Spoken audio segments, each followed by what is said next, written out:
स्वागत है आप सभी का मेरे यूट्यूब चैनल ज्ञानदीप विद्या मंदिर बाई चुनचुन सर पर। ठीक है, आज हम इस सेशन के अंतर्गत जो है जीव विज्ञान को शुरू कर रहे हैं। चलिए सुनिए। जीव विज्ञान को अंग्रेजी में बायोलॉजी कहा जाता है और बायोलॉजी जो है दो चीज़ों से मिलकर बना है। एक तो है आपका बायोस और दूसरा है लोगोस। बायोस का अर्थ होता है जीवन और दूसरा लोगोस का अर्थ होता है अध्ययन। अर्थात जिस विज्ञान के अंतर्गत जीवन का अध्ययन किया जाता है उसी को हम जीव विज्ञान कहते हैं। इस चीज़ को भी याद रखना है कि बायोलॉजी शब्द का सर्वप्रथम प्रयोग जो है लेमार्क और ट्रेविरेनस नामक वैज्ञानिक ने किया था। आगे देखिए, जीव विज्ञान के पिता की बात करें अगर हम, तो जीव विज्ञान के पिता जो है अरस्तु को कहा जाता है। याद रखिएगा, जीव विज्ञान के पिता अरस्तु हैं और ये जंतु विज्ञान के भी पिता हैं। चलिए देखिए आगे। जीव विज्ञान को दो शाखाओं में बांटा गया है, दो भागों में बांटा गया है। एक तो है आपका जंतु विज्ञान जिसे हम जूलॉजी कहते हैं और दूसरा वनस्पति विज्ञान है जिसको हम बॉटनी कहते हैं। जूलॉजी के अंतर्गत जो है हम जीवित और मृत प्राणियों का अध्ययन करते हैं और इसके पिता जो हैं अरस्तु को माना जाता है। वहीं जो है वनस्पति विज्ञान के अंतर्गत हम वनस्पति का अध्ययन करते हैं अर्थात पादप का अध्ययन करते हैं जिसके पिता थियोफ्रेस्टस को माना जाता है जो कि एक ग्रीक निवासी थे। चलिए आगे देखिए, जैव विकास संबंधित प्रमुख सिद्धांत। ठीक है, पहला है आपका डार्विनवाद जिसके जनक जो हैं चार्ल्स डार्विन है। यह एक ब्रिटिश जैव विकासविद और वैज्ञानिक थे। ठीक है, इनका सिद्धांत है प्राकृतिक वर्णनवाद। इनके द्वारा लिखी गई पुस्तक है प्राकृतिक चुनाव द्वारा जातियों की उत्पत्ति जो कि 1859 में पब्लिश हुई थी। इस चीज़ को याद रखिएगा। इंग्लिश में इसका नाम है, अक्सर इंग्लिश वाला ही नाम पूछा जाता है, on the origin of species bye means of natural selection. याद रखिएगा, इसमें विकास का सिद्धांत दिया गया है जो कि यहाँ पर दिया गया है। जीव में प्रचुर संतानुपत्ति का गुण होता है, दूसरा है जीवन संघर्ष का गुण, तीसरा है विभिन्नताएं और इनकी वंशागति और चौथा है योग्यतम की उत्तरजीविता यानी सर्वाइकल ऑफ द फिटेस्ट या प्रकृति चयनवाद के बाद। उसके बाद में अगला सिद्धांत जो है जैव उत्पत्ति से संबंधित वो लेमार्क ने दिया। ठीक है, जिसको लेमार्क वाद के द्वारा संबोधित किया जाता है। ठीक है, इस सिद्धांत के जनक जो है जैसा कि हमने अभी बताया लेमार्कवाद जीन बैप्टिस्टे डी लेमार्क हैं। ठीक है, और इनके सिद्धांत का नाम है उपार्जित लक्षणों की वंशागति का सिद्धांत। ठीक है, और इनके द्वारा लिखी गई पुस्तक है फिलोसफी ऑफ जूलॉजिक, यहाँ ऑफ छूट गया है, जो कि 1809 में पब्लिश हुई थी। पुस्तक का नाम भी पूछ लिया जाता है इसलिए पुस्तक का नाम भी आप ध्यान रखिएगा।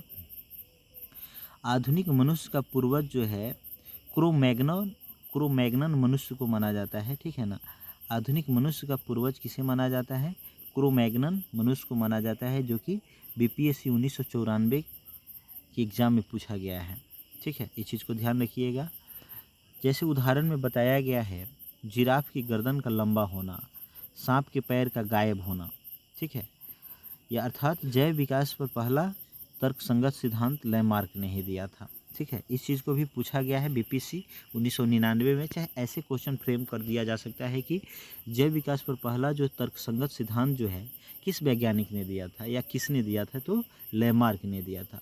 वही लेमार्क जिन्होंने उपार्जित लक्षणों की वंशागति का सिद्धांत दिया था और इसी सिद्धांत के अंतर्गत परिभाषित होता है कि आधुनिक मनुष्य का पूर्वज जो है क्रोमैग्नन मानव था या मनुष्य था। ठीक है, आगे देखिए, अगला है उत्परिवर्तनवाद। ठीक है, उत्परिवर्तनवाद के जनक जो है ह्यूगो डी ब्रिज को कहा जाता है जो कि नीदरलैंड के थे। ठीक है, कहाँ के थे? नीदरलैंड के थे, याद रखिएगा। चलिए, नीदरलैंड की राजधानी एम्स्टर्डम है, इस चीज़ को भी याद रखें मन करे तो। सिद्धांत है उत्परिवर्तन का सिद्धांत। ये भी पूछा गया है पीसीएस के एग्ज़ाम में पूछा गया है 2005 में। इसमें जो बताया गया है आपसे ये सब नहीं पूछा जाएगा, केवल पूछा जाएगा कि उत्परिवर्तन सिद्धांत किसने दिया था, तो ह्यूगो डी ब्रिज ने दिया था। ठीक है, अगला देखिए, जीव विज्ञान की प्रमुख शाखाएं जो है हर्पेटोलॉजी है, जूलॉजी है, बॉटनी है, पेडोलॉजी है, जेरेंटोलॉजी है और ऑस्टियोलॉजी है। ठीक है, अब देखिए सभी के अंतर्गत अलग अलग चीज़ों का सभी के अंतर्गत अलग अलग चीज़ों का अध्ययन किया जाता है। जैसे हर्पेटोलॉजी के अंतर्गत उभयचर सरीसृपों का अध्ययन किया जाता है। जूलॉजी के अंतर्गत जंतुओं का अध्ययन किया जाता है। बोटनी के अंदर पादपों का अध्ययन किया जाता है। वहीं पेडोलॉजी के अंतर्गत मृदा का अध्ययन किया जाता है। और जेरेंटोलॉजी के अंतर्गत मनुष्य की वृद्धावस्था का अध्ययन किया जाता है। ठीक है। और वहीं ऑस्टियोलॉजी के अंतर्गत अस्थियों का अध्ययन किया जाता है। इस चीज़ को ध्यान में रखिएगा, अक्सर एग्जाम में पूछा जाता है।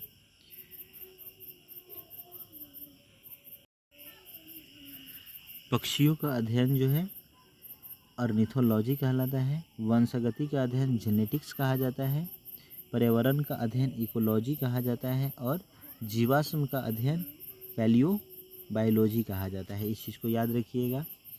यहाँ पर जो वंशगति का अध्ययन है जेनेटिक्स, उसके जनक ग्रेगर जॉन मेंडल को माना जाता है। और पर्यावरण शब्द जो है पर्यावरण का अध्ययन इकोलॉजी के अंतर्गत किया जाता है। तो इकोलॉजी जो है ये शब्द आया था कार्ल रीटर के द्वारा दिया गया था। इस चीज़ को याद रखिएगा। ठीक है। वहीं पर यहाँ दिया गया है डर्मेटोलॉजी, त्वचा के अध्ययन को कहा जाता है। ट्रोपोलॉजी ट्रोफेलोलॉजी पोषण विधियों के अध्ययन को कहा जाता है। संवेदनशीलता व अनुकूलन, चलिए यहाँ पर देखिए जीवधारियों के लक्षण को आप विस्तृत रूप से देखिए। जीवधारियों के प्रमुख लक्षण क्या हैं? देखिए जीवधारी या आप सजीव बोल सकते हैं, उनके लक्षण क्या हैं? उनमें संवेदनशीलता होती है, अनुकूलनशीलता होती है, वो विसर्जन करते हैं, वृद्धि करते हैं, प्रजनन करते हैं, पोषण करते हैं, श्वसन करते हैं। बहुत तरह की क्रियाएं जो हैं उनके अंतर्गत होती है। देखिए हम लोग वहाँ पे समय अधिक नहीं लेंगे जहाँ से क्वेश्चन बनने की कम संभावना है। हम वहीं पर विशेष रूप से ध्यान देंगे जहाँ से क्वेश्चन बनने की विशेष रूप से संभावना है। चलिए आगे देखिए, जंतु और वनस्पति में अंतर। ठीक है, एक तरफ हम पादप को रखते हैं और दूसरी तरफ जंतु को। कोशिका भित्ति, कोशिका भित्ति जो है पादप में उपस्थित होती है, वहीं कोशिका भित्ति जंतुओं में उपस्थित नहीं होती है। अक्सर क्वेश्चन पूछा जाता है कि निम्नलिखित में से किस में कोशिका भित्ति अनुपस्थित होती है। ऑप्शन दे दिया जाएगा 4 चीज़, जैसे पादप, जंतु, और भी 2-3 ऑप्शन रहेगा और उसमें से आपको चुनना होगा। तो अनुपस्थित जंतु में नहीं रहती है, जबकि पादप कोशिका में कोशिका भित्ति होती है। याद रखिएगा सेलुलोज के रूप में। और देखिए आगे, पर्णहरित जो है पादप में होती है, जाहिर सी बात है पर्णहरित तो होगी ही, क्लोरोफिल, लेकिन वहीं जंतुओं में पर्णहरित नहीं होती है। प्रकाश संश्लेषण का गुण जो है पादपों में विशेष रूप से पाया जाता है और जंतुओं में नहीं पाया जाता है। वहीं तारकाय या सेंट्रोसोल जो है सोम जो है अनुपस्थित होती है पादपों में और जंतुओं में उपस्थित होती है। इस चीज़ को याद रखना है कि तारकाय या सेंट्रोसोम जो है उपस्थित होती है जंतुओं में। थोड़ा सा यहाँ पर देख लेंगे, इक्थियोलॉजी मत्स्य की संरचना और कार्यकी इत्यादि का अध्ययन क्या कहलाता है? इक्थियोलॉजी कहलाता है। एंटोमोलॉजी किसका अध्ययन कहलाता है? कीटों का वैज्ञानिक अध्ययन कहलाता है। वहीं पैरासिटोलॉजी परजीवी जीवों का अध्ययन कहलाता है। और मेलकोलॉजी मोलास्का और इनके खोलों का अध्ययन कहलाता है। डेमोग्राफी जो है जनसंख्या और मानव समुदाय का अध्ययन कहलाता है।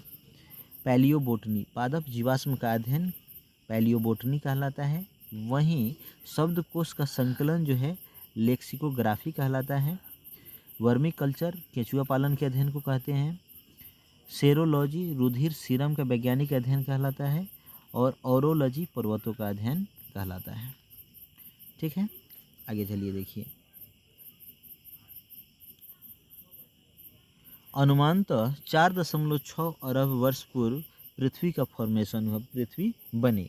और पृथ्वी पर जीवन जो है 3.8, याद रखिएगा, पूछा गया है क्वेश्चन दरोगा के एग्जाम में कि पृथ्वी पर जीवन की उपस्थिति कब से मानी जाती है। तो 3.8 अरब पूर्व से, वहीं अरब वर्ष पूर्व से। ठीक है, और वहीं पृथ्वी की आयु बताई जाती है 4.6 अरब वर्ष, यानी इतना साल पहले जो है पृथ्वी का फॉर्मेशन हुआ था, पृथ्वी निर्मित हुई थी। पृथ्वी पर जीवन की उत्पत्ति के संदर्भ में विभिन्न सिद्धांत और परिकल्पनाएं दिए गए हैं, जिसके बारे में हम अभी चर्चा कर लेते हैं। स्वतः उत्पादन जनक जो है इसके थेल्स हैं। विशिष्ट सृष्टिवाद है, ब्रह्मांडवाद है, प्रलय एवं आकस्मिक अकार्बनिक उत्पत्तिवाद का मत है, भौतिकवाद या पदार्थवाद का मत है। ठीक है, और जितनी भी सारी चीज़ें यहाँ पे दी गई हैं इनसे क्वेश्चन आज तक नहीं पूछा गया है। ठीक है, पूछा जाता तो हम इसका विस्तृत रूप से डिस्कशन कर लेते। ये पूछा जा सकता है और पूछा गया भी है। चलिए देखिए, पृथ्वी का सबसे पुराना जीव कौन सा है? तो नील हरित शैवाल है। ठीक है, इस चीज़ को याद रखना है। पृथ्वी का सबसे पुराना जीव कौन है? तो नील हरित शैवाल है। नील हरित शैवाल की वजह से ही पृथ्वी पर ऑक्सीजन आज मौजूद है। O2 की उपस्थिति नील हरित शैवाल की वजह से ही हुई थी पृथ्वी पर। आगे चलिए देखिए, प्रमुख तथ्य। ठीक है, यहाँ पर दिया गया भी है। देखिए 3.8 अरब वर्ष पूर्व जो है प्रोकैरियोटिक कोशिका की उत्पत्ति हुई थी। आपको पता ही है कि कोशिका दो तरह की होती हैं, एक तो यूकैरियोटिक जो कि विकसित कोशिका होती है जिसमें केंद्रक होता है, और दूसरा प्रोकैरियोटिक जिसमें केंद्रक नहीं होता है। चलिए आगे देखिए, जीवन अर्थात प्रारंभिक जीवों की उत्पत्ति न्यूक्लियो प्रोटीन्स के कण वायरस की उत्पत्ति लगभग 4 यहाँ पर अरब वर्ष पूर्व देना चाहिए। ठीक है, मिस्टेक हुआ है, चलिए छोड़िए। प्राचीन आदिम पृथ्वी के वायुमंडल में ऑक्सीजन गैस नगण्य या अनुपस्थित ही थी। ठीक है, तो था क्या? मीथेन था, अमोनिया था और CO2 आदि गैसें थी। ठीक है, लगभग 2 अरब वर्ष पूर्व यूकैरियोटिक कोशिका की उत्पत्ति हुई। ठीक है, जीव में अत्यधिक विविधता का कारण क्या है? म्यूटेशन, उत्परिवर्तन। इस चीज़ को याद रखिएगा, क्वेश्चन यहाँ से फ्रेम किया जा सकता है कि जीव में अत्यधिक विविधता का कारण क्या है? तो म्यूटेशन है, उत्परिवर्तन है। इस चीज़ को याद रखना है। और इस चीज़ को भी याद रखिएगा कि उत्परिवर्तन का सिद्धांत किसने दिया था? तो किसने दिया था? ह्यूगो डी ब्रिज ने दिया था। चलिए, एपीकल्चर, मधुमक्खी पालन के अध्ययन को एपीकल्चर कहते हैं। एक्वाकल्चर, जलीय जीवों के अध्ययन संवर्धन को कहा जाता है। पिसीकल्चर, मत्स्य पालन को कहा जाता है। सेरीकल्चर, रेशम पालन को कहा जाता है। बायोनिक्स, जैविक जगत में होने वाले कार्य एवं गुण पद्धति के अध्ययन को कहा जाता है। वहीं सिल्वीकल्चर, वन संवर्धन को कहा जाता है। फ्लोरिकल्चर, फूलों की खेती को कहा जाता है। ऑलेरीकल्चर, सब्जियों की कृषि को कहा जाता है।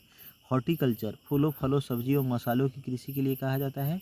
पोमोलॉजी, फलों की कृषि को कहा जाता है।